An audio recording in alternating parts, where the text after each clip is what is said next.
ये है न्यूज़ 24 और आप देख रहे हैं राष्ट्र की बात। और राष्ट्र की बात में डिबेट नंबर 1, भारत सरकार की तरफ से रमजान में सीज फायर का ऐलान किया गया। आप जानते हैं, मैं जानता हूं, हम सब जानते हैं, लेकिन कश्मीर में सीज फायर का ऐलान करना क्या सरकार की बड़ी गलती थी? क्योंकि रमजान के महीने में, इस पाक महीने में आतंकियों के हमले लगातार बढ़ते जा रहे हैं और अब लगातार सुरक्षा बलों पर ग्रेनेड से हमले किए जा रहे हैं। शोपियां में आज फिर आतंकियों ने पुलिस पार्टी पर ग्रेनेड हमला किया। पिछले 4 दिनों में ये 11वां ग्रेनेड हमला है। ये हमला बाटापुरा चौक पर हुआ और इस हमले में 2 पुलिस वालों समेत 10 नागरिक जख्मी हो गए।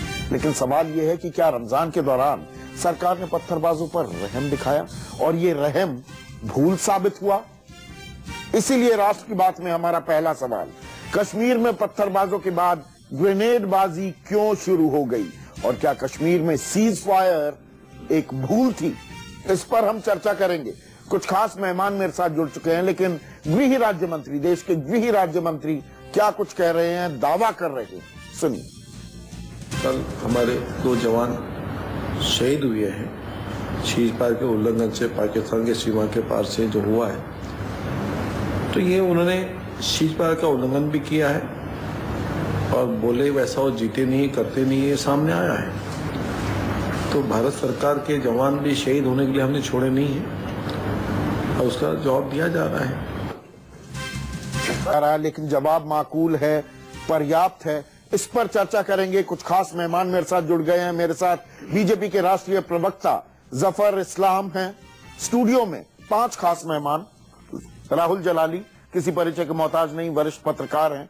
Major general Vishambhar Dayal, retired, हमारे साथ हैं। Major general AJB Jaini, retired, हमारे साथ हैं। आलोक शर्मा, राष्ट्रीय प्रवक्ता कांग्रेस के, और Sushil Pandit, he knows Kashmir like the back of his hand. लगातार मैं यही परिचय इनका कराता हूं। जनरल दयाल, मेरा सवाल सीधा ये है, इससे पहले कि मैं चर्चा के सारे दरवाजे खोलूं, मेरी पहली हेडलाइन आज की थी कि अब पाकिस्तान गिड़गिड़ाने लगा है, कहने लगा है कि नहीं सीज फायर हम मान लेंगे। हम उनको फेस वैल्यू पर लें, उनकी बात माने भी, हम रुकते हैं, वो कल फिर शुरू हो जाएगी।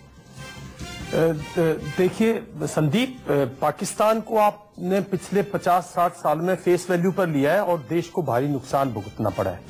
तो पाकिस्तान की किसी भी बात को फेस वैल्यू पर एक्सेप्ट करना, पाकिस्तान की हर बात को सिक्योरिटी, स्ट्रैटेजी और फॉरेन पॉलिसी से नाप तोल के, लंबी सोच के साथ पाकिस्तान के साथ डील करना चाहिए। किसी पाकिस्तान की बात पर हमें ऐसा विश्वास नहीं करना चाहिए। दूसरी बात यह है कि पाकिस्तान भी चाहता है कि आप इस चादर में फंस जाओ जिस चादर में आपकी डोमेस्टिक पॉलिसी फंस गई और आपने जम्मू एंड कश्मीर के हालात को इस दौर पे ले आए कि सेना के खिलाफ छोटे छोटे बच्चे ISI ने और टेररिस्ट ने तैयार कर दिए इस 15 दिन के सीज फायर के अंदर। आप भूल कह रहे हो, पत्थरबाजी से अब ग्रेनेडबाजी आप भूल कह रहे हो। 4 दिनों में 11 ग्रेनेडबाजी के मामले। बहुत सज्जन शब्द इस्तेमाल कर रहे हो, भूल। जहां देश की सिक्योरिटी और स्ट्रेटेजी के साथ जब आप इस किस्म का फैसला लेते हो, उसे खिलवाड़ कहते हैं। देश की सिक्योरिटी के साथ खिलवाड़ किया है अनजान और लोगों ने, जिनको इसका सरकार अनजान है, आप गंभीर आरोप लगा रहे हैं। बिल्कुल, सरकार को यही नहीं मालूम था कि जम्मू एंड कश्मीर की पॉलिसी पर किस तरह से लंबी सोच करनी चाहिए। सरकार एक के बाद एक मुफ्ती महबूबा के चंगुल में फंस के जम्मू एंड कश्मीर की हालात को उस दरार पर ले आई है कि 40 साल जो 25 साल से जो हमने मेहनत की थी उसको 40 साल पीछे ले जाए, एक पीढ़ी खराब कर दी आपने। बच्चे, आप अपनी सिक्योरिटी फोर्सेस का हालात समझिए। बच्चे हैं, 11 साल के बच्चे हैं, वो उनकी जीप पर पत्थर मारते हैं, बेइज्जती महसूस। बच्चों को कुछ भी करो। पिछले साल आर्मी ने एक व्यक्ति को अगर जीप की बोनट पर बांध दिया, पूरे देश में निंदा हुई। मैंने कड़े शब्दों में निंदा की। 1 मिनट सुनिए और समझिए कॉन्टेक्स्ट में क्या देना चाह रहा हूं। और अभी 2 दिन पहले CRPF की एक जीप ने 3 नौजवानों को कुचल दिया, उस पर लेकर सिलेक्टिव जर्नलिज्म भी हुई। मेरे पास सारी तस्वीरें थी। राहुल जलाली, जैनी साहब थे मेरे साथ स्टूडियो में। वहां पर मेरा पहला सवाल ये था, जो सवाल कर रहे थे उमर अब्दुल्ला से, मेरा सवाल ये था, आप फंसे होते उस जीप में, CRPF के उस ड्राइवर की जगह आप होते तो क्या करते?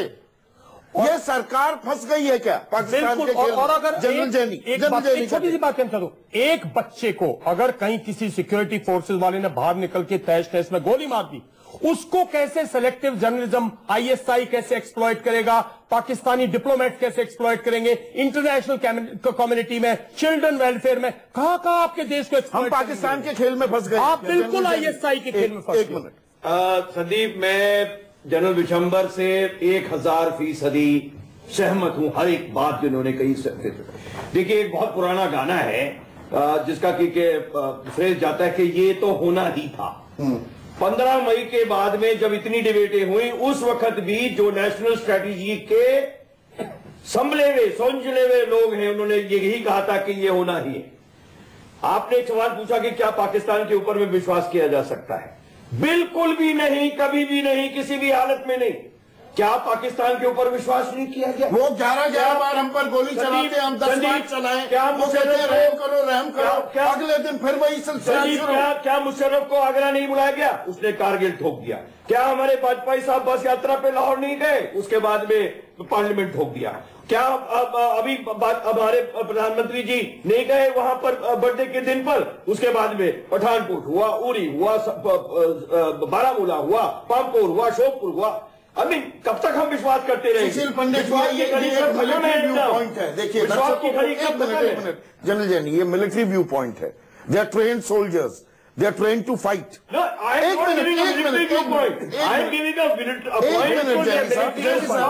मुझे एडिटोरियलाइज करने दीजिए, इतनी आजादी दीजिए मुझे एडिटोरियलाइज करने की। ये मिलिट्री व्यू पॉइंट है, इनका अपना तर्क है। लेकिन एक मिनट सर सुनिए, कश्मीर में कहने वाले हीलिंग टच की भी जरूरत है, और आप भुक्तभोगी हैं। कहने वाले ये भी कि रमजान के दौरान जो सीज फायर का ऐलान किया गया, जो non initiation of combat operations है, नीको जो बोला जा रहा है, उसका गांव देहात में, ग्रामीण इलाकों में जबरदस्त असर भी देखने को मिला है। जो एक आम कश्मीरी है उसकी जिंदगी बेहतर हो गई। ऐसा है क्या? देखिए, आम कश्मीरी को कोई ऑपरेशन टारगेट कर ही नहीं रहा था। और जहां तक माह रमजान की बात है, ये दुनिया का तजुर्बा है, आज का नहीं 20 साल का तजुर्बा है कि जिहाद इस महीने में की गई शहादत को सबसे ऊंचा देखते हैं। वो इस महीने में हथियार नहीं डालते हैं। तो आपने रीग्रुप करने का मौका दिया है। आपने सरकार की चूक है ये। आपने अपने हथियार डाल दिए और उनको, जैशे मोहम्मद क्या कह रहा है, 3 घंटे के अंदर लश्कर ने कह दिया ऐलान करके, मसूद अजहर टोक रहा है। और जिस दिन आपने ऐलान किया था माह रमजान में हम नहीं करेंगे ऑपरेशंस, उसके 3 घंटे में लश्कर ने कह दिया था कि हम इसे रिजेक्ट करते हैं। बिल्कुल ने कह दिया। तो अब मसूद अजहर का बयान अब आया है, क्योंकि ये लोग इस महीने में, क्योंकि ये जिहाद लड़ रहे हैं, इनको शौक़े शहादत है, ये अपनी कुर्बानियां पेश कर रहे हैं अल्लाह की राह में। तो आपको ये मानसिकता समझ में नहीं नबी हमारे साथ जुड़े हैं कि नहीं? पीसीआर मुझे बताइएगा, आप जारी रखिए।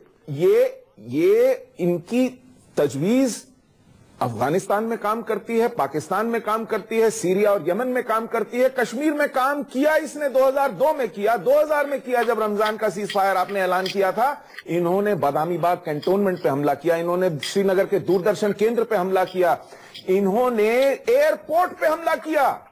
आपने तब 156 जाने खोई उस दौरान में। आप सोचते नहीं है। मेरे साथ एक और मेहमान जुड़ गए हैं, अनुभव से स्काइप पर जुड़ गए हैं सुशील। आप इनामुल नबी मेरे साथ जुड़ गए हैं कश्मीर घाटी से, वो भी काफी वाकिफ हैं और अपने आप को भुक्तभोगी कहते हैं, अभी भी आजादी की लड़ाई लड़ रहे हैं। इनामुल नबी, सीज फायर का ऐलान हो, रमजान का पाक महीना हो और पत्थरबाजी से शुरू हुआ सिलसिला अब ग्रेनेडबाजी पर जाकर थमता दिख रहा है। 4 दिनों में 11 ग्रेनेड के हमले। मजम्मत करेंगे आप रमजान के इस पाक महीने में आतंकियों को अपनी ये नापाक करतूतों को विराम देना होगा? इनको बिल्कुल जनाब, हम हर एक तरह की वायलेंस की मजम्मत करते हैं, चाहे वो आप इनोसेंट बच्चों को फौज के गाड़ी के तले कुचल डालते हैं, हम उसकी भी मजम्मत। इस पर हम चर्चा कर चुके हैं। इनामुल नबी, आप होते उस गाड़ी में क्या करते? आप उस गाड़ी में बैठे होते क्या करते? उस दिन भी सवाल का जवाब नहीं मिला। अब मत रखिए, आप सुनने की मत रखिए। 5.5-6 फुट के बच्चे होते हैं, वो चलती गाड़ी पर बोनट पे नाचते हैं, पत्थर मारते हैं, उनको आतंकी थे पत्थरबाजी के बेश में। बच्चे होते हैं, मुझे नहीं पता, दाढ़ी मूछ वाले बच्चे होते हैं, पड़ी है। इस साइकिल फेंक के मारते हैं जीप पे, वो बच्चे होते हैं। और पत्थर ही तो फिर आप ही और नहीं नैरेटिव क्रिएट किया जाता है। अभी आऊंगा मैं राहुल जलाली के पास। पहले इनामुन नबी को बात करने 6 फुट के बच्चे होते हैं। इनामुन नबी बात जारी रखिए। ये जो आपके सामने बैठा है झूठा इंसान, इसके खिलाफ FIR लगे ही इतना झूठ इसने बोला है। ये हर दिन कहता है आज ये हुआ आज वो हुआ, उसकी कोई ये ऑथेंटिकेशन होती नहीं है। ये जो इसको पता नहीं इसको कितना 2 सुरक्षाकर्मी मारे गए, 10 नागरिक घायल हुए कि नहीं ग्रेनेड हमले में? जनाब हम कहते हैं कि यहाँ पर मानने को तैयार वर्षों से मारते आए हैं, लेकिन कुछ हासिल नहीं होगा। It needs a dialogue and you need to address. अरे सरकार क्या करे? सीज फायर का तो ऐलान किया है, क्या करे सरकार? कौन सा सीज फायर हुआ सर? कौन सा सीज फायर हुआ है? आज भी आप शुक्रिया पुलवामा अनंतनाग में जाकर देखिए, ये चाहते हैं कि हमला हो और लोग हथियार डाल दें। तो आप मुझे पत्थर फेंकने वालों को, ग्रेनेड फेंकने वालों को क्यों नहीं नसीहत दे सकते? अरे ये तो आपके बच्चे हैं, आप तो बोलते हो ये आपके बच्चे हैं, तो अपने बच्चों को नसीहत दीजिए ना। जब सीज फायर डिक्लेयर हुआ और चयन और पहली बात ये बच्चे नहीं है जो सुशील पंडित कह रहे हैं, ये बच्चे नहीं है। सवाल ही पैदा नहीं होता। ये लफंगे हैं, 6-6 फुट 5.5 पौने 6 फुट के लफंगे हैं जो चलती जीप के ऊपर बोनट के ऊपर कूद कर नाचते हैं। ये राक्षस हैं। या तो ये नसीहत दे और नहीं तो ये माने कि ये एक मिनट जल्दी बात पूरी होने दीजिए। बोलिए। वायलेट करेगा उनको जेल जाना पड़ेगा, चाहे वो कल का CRPF का ड्राइवर हो, चाहे वो मेजर गोगोई हो। विक्टिम कार्ड कब तक खेला जाएगा राहुल जलाली? विक्टिम कार्ड कब तक खेला जाएगा कि नहीं हम विक्टिम हैं? सरकार क्या कर सकती है सीज फायर के ऐलान के अलावा? और यहाँ पर मिलिट्री व्यू पॉइंट भी, स्ट्रेटेजिक व्यू पॉइंट भी, एक कश्मीरी का व्यू पॉइंट भी ये है कि सरकार चूक कर रही है, भूल कर रही है, पाकिस्तान की ट्रैप में फंस रही है, आतंकियों की ट्रैप में फंस रही है। देखिए पहली बात है ये विक्टिम कार्ड तब तक खेला जाएगा जब तक आप उसे खेलने दें। ये साफ है कि विक्टिम कार्ड आज से नहीं खेला जा रहा है, ये विक्टिम कार्ड 90 से खेला जा रहा है। जो विक्टिम है वो उनकी बात तो हो नहीं रही है, क्योंकि कश्मीरी पंडित कम्युनिटी अगर देखा जाए अभी भी विक्टिम है। पर ये छोड़िए इस बात को। जहां तक सीज फायर की बात है, ये सीज फायर नहीं है, इसे यूनिलैटरल सीज फायर कहा गया है। हाँ। ये मार्क करिए, सीज फायर होता है कि दोनों साइड से हो, पर ये एक तरफा संघर्ष विराम है ये जी। और ये कभी होता नहीं है, फिर बाद में शायद लगता है सरकार को करते क्यों है हम? अब दूध का जला छाछ भी फूंक फूंक कर पीता है। और किस वक्त हम दूध से जलने को तैयार क्यों रहते? देखिए मैं समझता हूँ सीज फायर ठीक है तब करिए जब आपके पास कुछ सिग्नल आ रहे हैं ग्राउंड से कि सीज फायर से बहुत सारे थिंक टैंक्स हैं। राहुल जलाली आप इनके बारे में मुझसे बेहतर जानते हैं। बहुत सारे थिंक टैंक्स हैं, दर्शकों को मैं बता दूं। एक मिनट सिग्नल बहुत सारे थिंक टैंक्स हैं, वो ये कहते हैं 2012 से मैं भी आंकड़े पढ़ रहा था, लगभग 20 आतंकी मरे थे। 2017 में 80 आतंकी मारे गए। अब आप आतंकियों को जितना ज्यादा जैसे जैसे तादाद बढ़ रही है आतंकियों के मरने की, तो जो युवा हैं जो आतंकी स्ट्रीम में जाकर ज्वाइन कर रहे हैं उनकी तादाद भी बढ़ने लगती है। तो सीज फायर कर दो, उनको मारो मत। ये तर्क दिया जा रहा है, करेक्ट बात रहा हूं, 5 आतंकी ये तर्क दिया जा रहा है। नहीं, इसमें एक चीज मैं साफ कर दूं कि अगर 5 आतंकी मारे जाते हैं 20 पैदा हो रहे हैं, तो आतंकी का जो नंबर है वो कम नहीं हो रहा है। नहीं, यही तर्क दिया जा रहा है। पाकिस्तान से तो संघर्ष करो। आज ये हालत है, सिर्फ लोकल आतंकी बन रहा है। संदीप अगर आतंकी बन रहे हैं तो माहौल बिगड़ रहा है। 2 उद्देश्य थे। उद्देश्य नंबर 1 था ऑल आउट में जो दौड़ा कर हमारी आर्मी इनको निशाना बना रही थी, इनको सर छुपाने की जगह नहीं मिल रही थी, उनको राहत मिले, उनको समय मिले, रीग्रुप करें, वो रिकूप करें, वो रिक्रूट करें, वो दोबारा अपने ठिकाने बदलें, वो घूमें फिरें। ये एक था। और दूसरा जो बड़ा उद्देश्य था वो ये था कि वो अपनी कंस्टिट्यूएंसी को ये बोले दिखाएं कि मैं हिंदुस्तान की सरकार से मनचाहा करवा सकती हूं और मैं प्रधानमंत्री से, इस केंद्र की सरकार से जो निकलवाना चाहूं निकलवा सकती हूं। कश्मीर और जफर इस्लाम, वो भी आपकी कनेक्ट नहीं हो पा रही, फोन पर आप मेरे साथ जुड़ गए हैं। आप ट्रैप में फंस गए क्या? सिर्फ आतंकियों, सिर्फ पाकिस्तान, सिर्फ ISI नहीं, अपनी ही घटक सत्ता की अगुवाई करने वाली महबूबा मुफ्ती की, उनकी ट्रैप में फंस गए क्या? वो अपनी कॉन्स्टिट्यूएंसी को केटर कर रही है। यहां पर कश्मीर में आग लगी हुई है। देखिए संदीप जी, इसमें कोई हकीकत नहीं है, कोई ट्रैप में नहीं फंस सकते। भारतीय जनता पार्टी बिल्कुल देश हित में काम करती है। जहाँ तक सीज फायर के बारे में आप अपना देश में डिस्कशन कर रहे हैं, मैं उस पर थोड़ा खुलासा करना चाहता हूँ। देखिए, सीज फायर वैसा सीज फायर नहीं है जो आप समझ रहे हैं, ये सिर्फ वो। अच्छा, हमें समझा दीजिए कैसा सीज फायर है, कैसा सीज फायर है, समझाइए। सुन लीजिए, आतंकवादियों के लिए कोई सीज फायर नहीं है, अच्छा, घुसपैठियों के लिए कोई सीज फायर नहीं है, देश विरोधियों के लिए कोई सीज फायर नहीं है, देश के खिलाफ कोई एजेंडा। ऑपरेशन ऑल आउट क्यों रोका गया है? बहुत खतरनाक बात बोल रहे हैं ये सत्ता पार्टी के झूठ बोल रहे हैं। ये सत्ता पार्टी के स्पोक्सपर्सन है, ये कह रहे हैं कि हमने ये सीज फायर इनके खिलाफ नहीं किया, तो क्या हमारी सिक्योरिटी फोर्सेस जो हमारे जम्मू एंड कश्मीर के लोग हैं उनके खिलाफ ऑपरेशन करनी थी? तो ये ऑपरेशन, ये संघर्ष विराम किसके खिलाफ है ये बताइए। जनरल दिसंबर का सवाल है। जफर, एक मिनट, अब उनको रिस्पॉन्ड कर सवाल पूछता हूं। एक मिनट, अभी मौका इसीलिए बुला, एक मिनट, रोका क्यों गया? क्या हम अपने लोगों के खिलाफ गए हुए थे वहां भाई? उनको शांति हमारे ऑपरेशन बंद करने से मिलेगी? गलत बात सुनने की आदत नहीं है क्या? हाँ, बोलिए। फोन पे आपकी आवाज बार बार खराब आ रही है, सुनने का थोड़ा सा धैर्य तो रखिए। हाँ, बताइए। मैं कह रहा हूँ सरजीत जी, ये कंडीशनर सिर्फ भाई इतना ही है कि कॉम्बिंग ऑपरेशन में थोड़ी ढीलापन है, इसलिए कि रमजान का 5 महीना है, लेकिन जो लोग नापाक करने वालों के लिए सिक्योरिटी फोर्सेज रमजान के 5 में बाधा डाल रही थी। कोई चीज नहीं, कोई वैसे जो सरकार ने कहीं मुंह दिखाने लायक नहीं छोड़ा है, अभी अनाप शनाप लीपापोती कर रहे हैं। ये लीपापोती हो रही है, झूठ बोल रहे हैं। अलग समय ये लीपापोती हो रही है, या दरअसल रमजान के 5 महीने में वाजपेयी साहब ने भी संघर्ष विराम किया था। ये ऐसा नहीं है पहली बार किया गया ये एक्सपेरिमेंट। देखिए, मैं समझता हूं भारतीय जनता पार्टी की मोदी सरकार पूरी तरह से जम्मू कश्मीर नीति पर फेल हो गई है। वो चाहे पाकिस्तान नीति रही हो, चाहे जम्मू कश्मीर नीति रही हो। हमारे जवानों की शहादत लगातार बढ़ रही है। लोकल रिक्रूटमेंट वहां पर जो पहले आपने अलग क्या किया था? नहीं, देखिए आपने अलग क्या किया था? देखिए, मैं समझता हूं अगर आप देखेंगे मैं आंकड़ों पर बात करने लगूंगा फिर वो अच्छा नहीं लगेगा। आज की जो विषय है उस पर हम चर्चा कर लें तो बेटर रहेगा।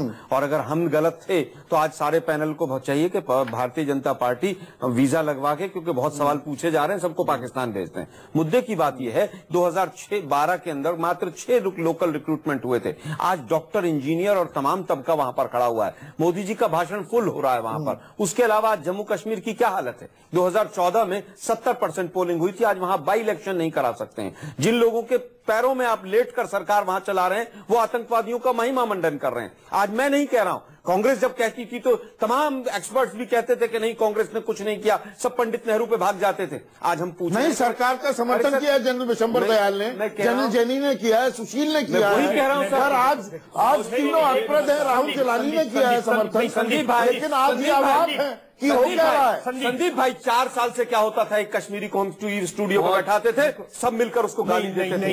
यहाँ पर हिंदू मुस्लिम पूरे देश के अंदर बीजेपी ने हिंदू मुस्लिम किया, उसका असर जम्मू कश्मीर में 4 साल से जो माहौल पूरे देश के अंदर बनाया गया हिंदू मुसलमान का, उसका असर जम्मू कश्मीर में हुआ।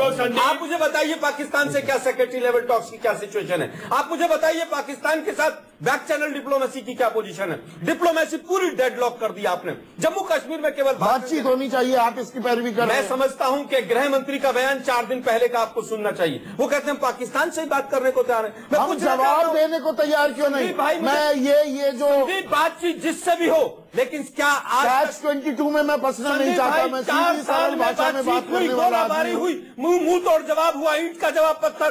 सीआरपीएफ के डीजी का बयान आ रहा है, सीआरपीएफ के डीजी का बयान आ रहा है, और बयान देखिए तो हम रिटेलिएट करेंगे। सीआरपीएफ के डीजी का ये कंफ्यूजन है ना, सरकार के लेवल पर कंफ्यूजन है। इसको क्लैरिफाई करना चाहता हूँ एक मिनट विशंबर, ये कोई नई बात नहीं है कि हम पे ऊपर कोई फायर करेगा तो हम रिटेलिएट करेंगे। ये तो right of self defence under constitution हर एक आदमी को दिए, आपको भी दिए, कैमरामैन को भी दिए, हर एक आदमी को दिए। तो ये कौन सी नई बात है? दूसरा ये, एक मिनट राहुल जी, दूसरा ये कि अगर हमको हॉट इंटेलिजेंस होगी तो हम चेस जरूर करेंगे, ये भी पहले होता था। तो ये कंडीशनल नहीं है, ये यूनिलैटरल है, ये सेल्फ इन्फ्लिक्टेड इंजरी है। I want to define this as a self inflicted injury and not conditional. देखिए प्रॉब्लम क्या है, ये सीआरपीएफ के डीजी कह रहे हैं कि हम पे कुछ अटैक हुआ हम रिटेलिएट करेंगे। प्रॉब्लम ये रिटेलिएट भी नहीं कर रहे। अगर कल जो अटैक हुआ परसों, इनकी गाड़ी पे रिटेलिएशन तो थी नहीं, और फंसे खुद। और रिटेलिएशन का मतलब है सीजफायर खत्म। देखिए रिटेलिएशन का अगर आपने रिटेलिएट कर दिया तो देयर इज अ सीजफायर। बलों को अपंग कर दिया है क्या? थोड़ा सा भद्दा शब्द इस्तेमाल कर रहा हूं पूरी जिम्मेदारी से। अपंग कर दिया है क्या? पंगु बना दिया है। संदीप आपने इंटरनेशनल डायनेमिक्स आपने ऑपरेशन अलाउड के जितने भी एडवांटेजेस फायदे थे आपने सब न्यूट्रलाइज कर दिए। रमजान के महीने में आर्मी के हमने ऑपरेशन पंडित ट्वीट किया जा रहा है। First you use jeep, first you use the bonnet, now you using jeep. अभी बंदूक नहीं इस्तेमाल कर सकते तो जीपों का इस्तेमाल कर रहे हैं लोगों को। संदीप मैं कुछ कहना चाहता हूँ, एक मिनट संदीप मैं कुछ कहना चाहता हूँ। और अलगाववादी चाहते थे कश्मीर को डीमिलिटराइज किया जाए। इन्होंने डीमिलिटराइज न करते हुए भी मिलिट्री को डिफंक्ट कर दिया है। वो डिमिलिटराइजेशन से वर्स है। वो खड़े हुए हैं लैंप पोस्ट की तरह और जुमले हो रहे हैं फ्री हैंड के। संदीप जुमले हो रहे हैं फ्री हैंड के। उनको मैं एक आपकी बात में ऐड करिए, जुमले हो रहे हैं फ्री हैंड के। आप एक साधारण सी बात समझिए। आप एक लोकेलिटी में रहते हो, आप एक गांव में रहते हो, हर रोज वहां चोरियां होती हैं, तो आप अपनी सिक्योरिटी फोर्सेस को जो आपने जो सिक्योरिटी का आदमी लगा रखा है उसको छुट्टी कर देंगे। आपने जम्मू एंड कश्मीर के अंदर जो 5% लोग थे जो इस पीस को भंग करते थे, आपने उनको इस पीस को डिस्ट्रॉय करने के लिए छोड़ दिया। Security forces are the only guarantor of peace. और इस दौरान सिक्योरिटी फोर्सेस को आपने जो डिसीजन लिया वो पॉलिटिकल डिसीजन था। आपने सिक्योरिटी और डिफेंस कन्वीनियंस था, कंपल्शन। आपने उसको सिक्योरिटी इश्यूज पर नहीं लिया। एक के बाद एक आरोप लग रहे हैं। मैं सैंडल कर दिया क्या? एक मिनट सर। और सेंट्रल गवर्नमेंट की जबरदस्त थी ये। मिसहैंडल कर दिया क्या सरकार ने? Connivance against the interest of national security. देखिए ये जो भी नेशनल सिक्योरिटी की बात कर रहे हैं बड़े दुर्भाग्यपूर्ण तरीके से बात कर रहे हैं। नेशनल सिक्योरिटी को कॉम्प्रोमाइज सरकार कभी नहीं कर सकती, चाहे कुछ भी हो जाए। बातें मालूम है, आपको अच्छे से मालूम है। फिर यहाँ पर तो जताने की कोशिश कर रहे हैं रद्द कर दिए, दोबारा सिक्योरिटी कॉम्प्रोमाइज किया है। वो हम फौजियों को ही पता है। सारी इंटेलिजेंस ड्राई अप हो जाएगी, सारी इंफॉर्मेशन ड्राई अप हो जाएगी। आप क्या बात कर रहे हैं? जफर इस्लाम साहब जाके ऑपरेशन करिए, एक दिन चलिए हमारे साथ बंदूक उठा के आतंकवादियों के 2-4 गोली बहुत बंदूक उठाएगा, बात तो कर लीजिए, समझ में आ जाएगी। बात कर रहे हैं नेशनल सिक्योरिटी की बैठ के। अरे भाई एक्सपर्ट नहीं है, सरकार से बढ़ के आप आपको समझ रहे हैं। सरकार को ज्यादा इंफॉर्मेशन आपके पास है, सरकार से ज्यादा एक्सपर्ट आती है, इसलिए आप इस तरह की बात करें। हकीकत से थोड़ा हट के बात कीजिए, कर रहे हैं। हकीकत यह है कि सरकार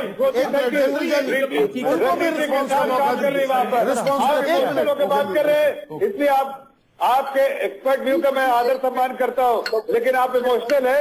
सोची सच्ची समझी रणनीति के साथ सरकार वहां काम कर रही है, इसीलिए आपके समय यूपीए के समय में कितने आतंकवादी मारे गए थे। अभी पाकिस्तान पॉलिसी कोई सस्टेन्ड, कोहेरेंट, सस्टेन्ड आपकी नासमझी है। It is all crisis management. अरे भाई पाकिस्तान के प्रति हमारी पॉलिसी हमारा रवैया पाकिस्तान के खिलाफ सही है और इसी से हम नेशनल स्ट्रेटेजी सिक्योरिटी जैसे समझते नहीं समझते। हम इतनी बात समझते हैं कि 2014 में सिर्फ नॉर्थ ऑफ पीर पंजाल के 3 डिस्ट्रिक्ट में मिलिटेंसी थी, साउथ ऑफ पीर पंजाल में बिल्कुल किसी किस्म की मिलिटेंसी नहीं थी। एक मिनट, साउथ ऑफ पीर पर ये कहीं से एक इंसिडेंट बता दें हमें 2007 के बाद। 2003 से लेकर 2008 तक पूरे के पूरे आईबी पे कभी फायरिंग नहीं हुई थी, एलओसी पे भी फायरिंग बंद थी। आज आईबी पे फायरिंग होती है, एक्ट ऑफ वॉर है। To be fair to the government, एक minute Rahul Jalali, to be fair to the government भाई, ऐसा सरकार जितने चीजें, मैं आ रहा हूं आलोक आपके पास ही आऊंगा, सरकार जितने विकल्प हैं वो विकल्प तो तलाशने की कोशिश करेगी, एक हीलिंग टच भी देगी। तो कश्मीरियों की अगर आवाज है, बंद किया था? किसने बंद किया था? देखिए, सरकार जब पॉलिटिक्स करती है तो एक प्लान के तहत करती है। पॉलिटिक्स बगैर प्लान के आप करें कि आज हीलिंग टच, कल बंदूक, फिर बंदूक विड्रॉ, हीलिंग टच, कश्मीर में यही होता है। क्राइसिस मैनेजमेंट दूसरा is equal to crisis management. एक मिनट, पाकिस्तान के साथ भी क्या करते हैं हम? एक दिन हम कोई बैकग्राउंड उसका बनता नहीं है। एक दिन प्रधानमंत्री चले जाते हैं एक लंच खाने पर पाकिस्तान के प्रधानमंत्री के बाद, उसके लिए कोई ग्राउंडवर्क, एक मिनट, उसके लिए कोई ग्राउंडवर्क नहीं तैयार किया जाता है। देखिए, समिट लेवल मीटिंग ऐसे ही नहीं होती। वाजपेयी जी मिले ग्राउंडवर्क के बाद। नहीं, मुझे एक चीज बताइए, बातें बड़ी बड़ी की गई थी 2014 में, और सबसे तगड़ा एग्जाम्पल इजराइल का होता था कि घर में घुसकर मारेंगे। यहाँ पर घर में घुसकर मारने की इजाजत क्यों दी जा रही है? ये रिवर्स ऑस्मोसिस क्यों हो रहा है? हमारे घर में आइए जी, मारिए, हमने अभी संदीप जी, आप आईबी को भी पिछले 4 वर्षों का अगर हम इतिहास देखें, 4 वर्षों में पूरी तरह से सरकार केवल बयानवीर रही है। हिंदू मुस्लिम कैसे किया जाए देश में, किस तरह से चुनाव जीते जाएं, किस तरह से बाकी काम किए जाएं। जम्मू कश्मीर पूरी तरह से हाथ से निकल रहा है। जम्मू में पत्थरबाजियां शुरू हो गई, लेकिन अब देशभक्तों की सरकार है। ये पैनल तो सारा पाकिस्तान चला जाना चाहिए। बहुत बीजेपी से सवाल पूछ रहा है। बीजेपी देशभक्त पार्टी है, हमें कौन सा अधिकार है कि हम उनसे सवाल पूछें? आज तक एक ऑल पार्टी मीटिंग नहीं बुलाई इन्होंने, आज तक किसी अपोजिशन लीडर से बात नहीं की। केवल और केवल महबूबा मुफ्ती जो कहती हैं, वो सरकार के सत्ता के लोलुपता के चक्कर में उसके चरणों में लोटपोट है। मुझे बताइए कौन से आतंकवादी को फांसी पर चढ़ाया? मुझे बताइए कौन सी फास्ट ट्रैक चलाई? 10,000 पत्थरबाजों को अगर कांग्रेस ने छोड़ दिया होता तो ये आरएसएस के जो निक्करधारी लोग हैं ये सड़कों पर आग लगा। इनामुन नबी क्या सीज फायर सीधे सीधे विड्रॉ कर लेनी चाहिए? नहीं, सबसे ज्यादा अमन की जरूरत हमें है। हम चाहते हैं कि सीज फायर एक प्रोसेस बने, न कि एक गिमी को टैक्टिक की तरह इस्तेमाल किया जाए। हम चाहेंगे कि लाइन ऑफ कंट्रोल पर भी, जिस तरह आपने अभी आंकड़े गिनवाए कि किस तरह लाइन ऑफ कंट्रोल पर सीज फायर के टाइम कामनेस थी, यहाँ से भी लोगों ने आराम किया और वहां से भी लोगों ने आराम किया। दोनों साइडों की साइड से जो फौजी थे वो भी बचे थे। हम चाहते हैं कि वो 2003 जैसा सीज फायर आपके युवा वहां पर पत्थर मार रहे हैं, 11 अटैक कर रहे हैं, आप यहाँ प्रवचन दे रहे हैं। आप अपील करेंगे इनामुन नबी सारे कश्मीरी युवाओं से? पत्थरबाजी और पत्थरबाजी से आगे बढ़ गया है मसला। यही मैंने पूछा। एक मिनट, शिल्पों में बात खत्म हो जाएगी। इनामुन नबी पब्लिक अपील कर दीजिए कश्मीरी युवाओं से, पत्थरबाजी ना करे, ग्रेनेडबाजी ना करे। एक मिनट मैं अपील करता हूँ जनाब, इनको मिर्ची क्यों लगती है? इनको कहो ना। आप, मैं सवाल पूछ रहा हूँ ना, बताइए। अभी पब्लिक अपील कर दीजिए कश्मीरी युवा से, कोई पत्थरबाजी नहीं, कोई ग्रेनेडबाजी नहीं।